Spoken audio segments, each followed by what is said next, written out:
Chaplaincy everywhere.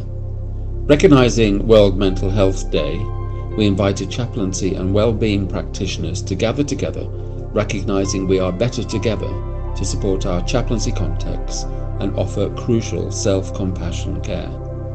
It is now great to offer this recording of the webinar as we approach Interfaith Week.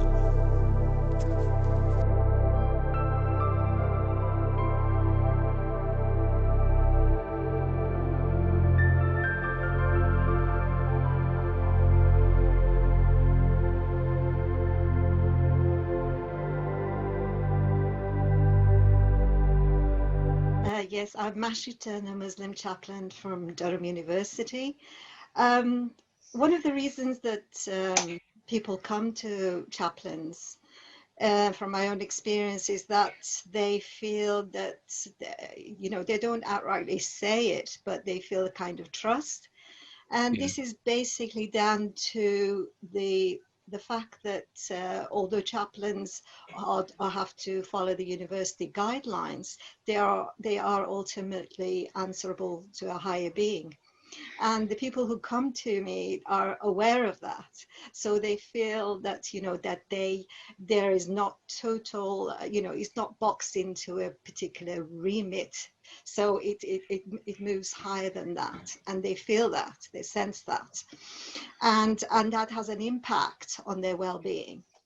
But sometimes it's difficult for chaplains themselves, because they find themselves in this dual position of what is the right thing to do and what is my position for the university and how I'm supposed to do that. So that this kind of difficulty is something that chaplains are constantly having to examine and try and keep a balance between adhering to university rules and regulation and at the same time doing the right thing by the person that has come to them.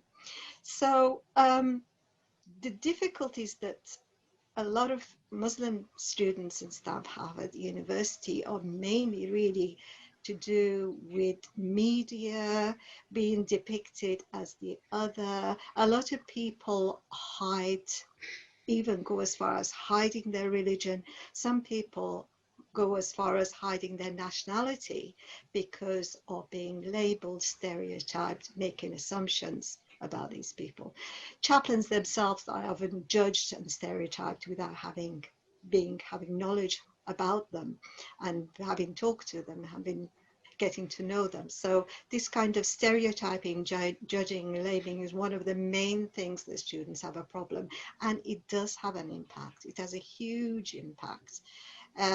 We just cannot measure just one word, one text message that's not very nice, what an impact it has, especially during this COVID times when we can't personally go and support people.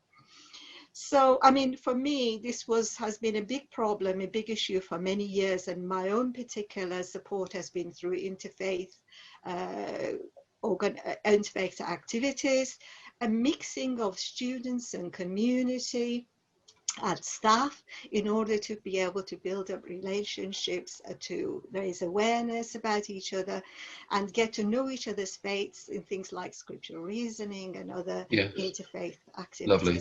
So these are the things that are important, but it's a shame we can't have that face to face, but at least we're keeping the link going. Thank you.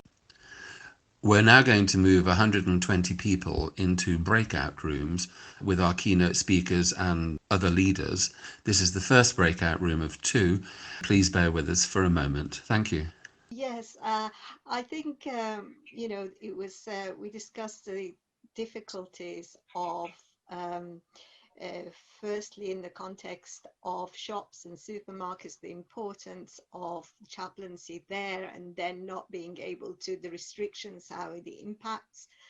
And then we discussed about the two aspects of difficulties with COVID. One is to constantly see how caring, compassionate, thoughtful people are. On the other hand, it can be used as a kind of bullying tactics, in where when you're walking, for example, some people purposefully come and walk right next to you to annoy you, or come and sit in the same place as you. In this case, an example of a train journey, you know, when they come and sit next to you and so on. And it was for me personally, I was saying I may be wrong to think in that way, but because of the pressures of race and things, you may, someone who is not white may take it as a personal thing, and double guilt of double, you know, a damage of thinking, well, is it because they're bullying me because of my color? Yeah. So there's a kind of, and then you see really kind people, and I think it was already mentioned before as well about being from a culture of hugging and, you know, being closeness, and having to keep that separateness all the time at all levels. And for students as well, coming to Durham University, coming all the way from another country and then being locked up in their room. So there's all kind of difficulties, and you can empathize.